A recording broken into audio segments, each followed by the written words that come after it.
एक सच जो आपसे छुपाया गया।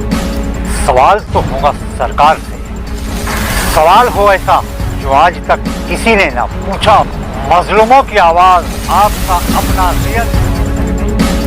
मैं हूं अजीम खान और आप देख रहे हैं रियल न्यूज एक ही। दोस्तों, इन दिनों देश में एक मामला बड़े जोरों शोरों से चल रहा है। उसे देखने के बाद यूं महसूस होने लगा है कि देश में शायद अब कोई मुद्दे बाकी ही नहीं रहे जिस पर मीडिया बात कर सके। मीडिया के जो बताने का तरीका है उसको देखकर के यूं लगने लगा है कि अब देश में सभी को नौकरियां मिल चुकी है, सभी के हाथों में रोजगार आ चुका है, सभी गरीबों और मजबूरों को पेट भर खाना मिलने लगा है। अब बेटियों की इज्जत महफूज हो गई है। और सबसे बड़ी बात यह है दोस्तों कि जिसने पूरे विश्व को हिलाकर रख दिया है वो कोरोना वायरस भारत में बिल्कुल नॉर्मल हो चुका है। तभी तो पूरा का पूरा मीडिया इन दिनों मोदी जी के भूमि पूजन के प्रोग्राम में लगा हुआ है। यहां पर रोज 50,000 के ऊपर कोरोना वायरस के केसेस पाए जा रहे हैं, मगर उस भयानक बीमारी पर कोई चर्चा नहीं हो रही है। यहाँ चर्चा सिर्फ राम मंदिर के शिलान्यास पर हो रही है। और जबकि 1996 में ये काम हो चुका था, राजीव गांधी के दौर में शिलान्यास हो चुका था, लेकिन फिर दोबारा 5 अगस्त को ये काम किया जा रहा है, भूमि पूजन किया जा रहा है। तो सारा के सारा मीडिया वहीं पर लगा हुआ है, वही कवरेज कर रहा है, वही न्यूज़ेस को वो बार बार बतला रहा है। जबकि चीन के साथ अभी हाल ही में 11 घंटों तक बातचीत चली, मगर फिर भी चीन पीछे हटने को तैयार नहीं है। हमारे यहाँ पर आकर के वो घुस गया है। अर्थव्यवस्था अब हमारे लिए कोई मुद्दा ही नहीं रहा। कोविड-19 जैसा कि मैंने आपको पहले बताया, कोई वो मुद्दा ही नहीं है, वो कोई बीमारी ही नहीं रही। इस तरह से अब उसे निगलेक्ट कर दिया गया, एक तरफ डाल दिया गया है और सब कवरेज सारी मोदी जी को लेकर के शिलान्यास के ऊपर में चालू है।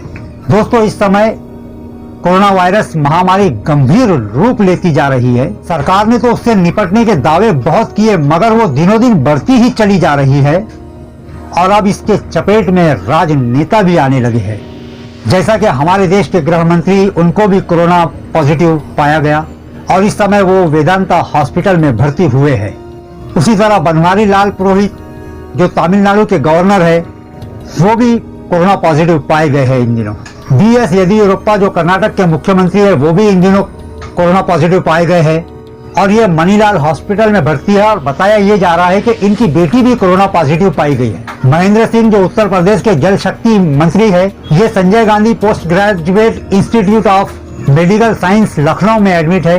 वहीं स्वतंत्र देव सिंह बीजेपी के चीफ उत्तर प्रदेश के, वो भी कोरोना पॉजिटिव है, जो अपने आप को उन्होंने घर में क्वारंटाइन किया हुआ है। कमल रानी जो कैबिनेट मिनिस्टर थी उत्तर प्रदेश की, अभी हाल ही में लखनऊ में उनका देहांत हुआ है, कोरोना वायरस उनको हो चुका था।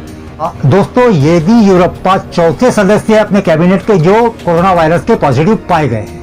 इससे पहले forest minister Anand Singh, tourism minister सीटी रवि और एग्रीकल्चर मिनिस्टर बीसी पाटिल भी कोरोना पॉजिटिव पाए गए थे। और वहीं तमिलनाडु में 15 से भी ज्यादा विधायक पॉजिटिव पाए गए हैं कोरोना वायरस के। दोस्तों, मध्य प्रदेश में 9, जिसमें बीजेपी के 8, जिसमें 3 मिनिस्टर भी है और एक कांग्रेस का है, वो भी कोविड-19 पॉजिटिव पाए गए। तो एक बात है कि ये जितने भी मंत्री, एमएलए, मिनिस्टर कोविड-19 से पॉजिटिव पाए गए, ये सब प्राइवेट हॉस्पिटल में क्यों जा रहे हैं? अभी हाल ही में कुछ दिन पहले प्रधानमंत्री ने कोविड-19 के 3 हाईटेक लैब का उद्घाटन किया है और साथ ही साथ उन्होंने ये दावा भी किया था कि कोरोना से लड़ाई में भारत ने बहुत तेज गति से अपनी क्षमताओं का विस्तार किया है। दोस्तों, प्रधानमंत्री के अनुसार आज भारत में 11,000 से ज्यादा कोविड-19 की सुविधाएं हैं, 11 लाख से ज्यादा आइसोलेशन के बेड है और उनके मुताबिक आज करीब 1300 लैब काम कर रही है और भारत में हर रोज 5 लाख से ज्यादा टेस्ट हो रहे हैं। और मोदी जी ने यह भी कहा था कि 6 महीने पहले देश में एक भी पीपीआई किट मैन्युफैक्चरर नहीं थी, मगर अब 1200 से ज्यादा मैन्युफैक्चरर हर रोज 5 लाख से ज्यादा पीपीई किट बना रहे हैं।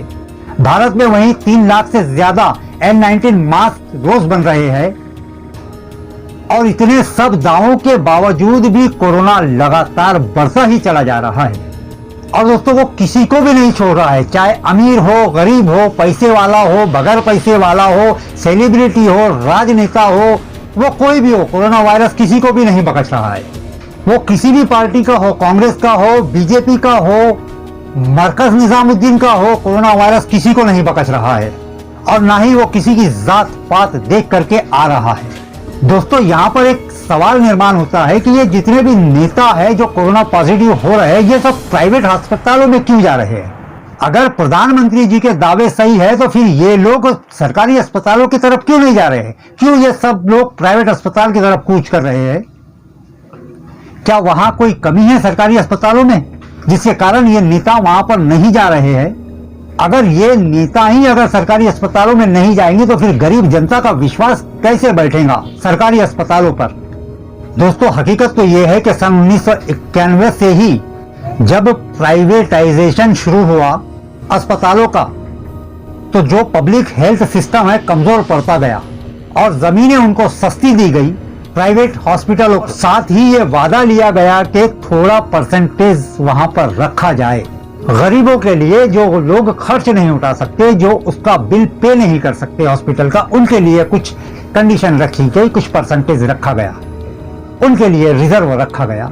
लेकिन जो होता नहीं है और वो हो भी नहीं रहा है।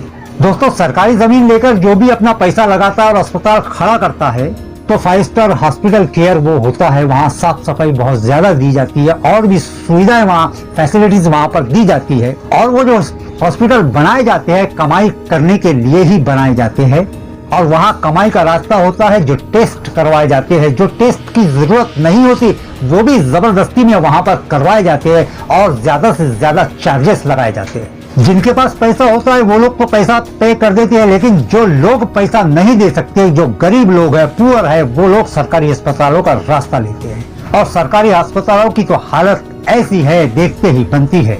अभी हाल ही में एक वीडियो आया था, सरकारी अस्पताल के बरामदे में सुअर घूम रहे थे। वहीं दिल्ली के एक सरकारी अस्पताल की तस्वीर आई थी जहां पर कुत्ते टहल रहे थे और ऐसी कई अनगिनत मुसीबतें सरकारी अस्पतालों में है। कहीं बारिश का पानी भर जाता है, कहीं असुविधाएं मिलती है, सुविधाएं प्राप्त नहीं होती है। दोस्तों अगर आपको भी लगता है कि ये व्यवस्था पूरी तरह से बदलना चाहिए तो इस वीडियो को लाइक कीजिए, इस वीडियो को ज्यादा से ज्यादा शेयर कीजिए और अगर आपने अब तक हमारे चैनल रियल न्यूज AK को सब्सक्राइब नहीं किया है तो उसे सब्सक्राइब कर लीजिए। तो मिलते हैं अगली वीडियो में, तब तक के लिए आदाब, नमस्कार, गुड बाय।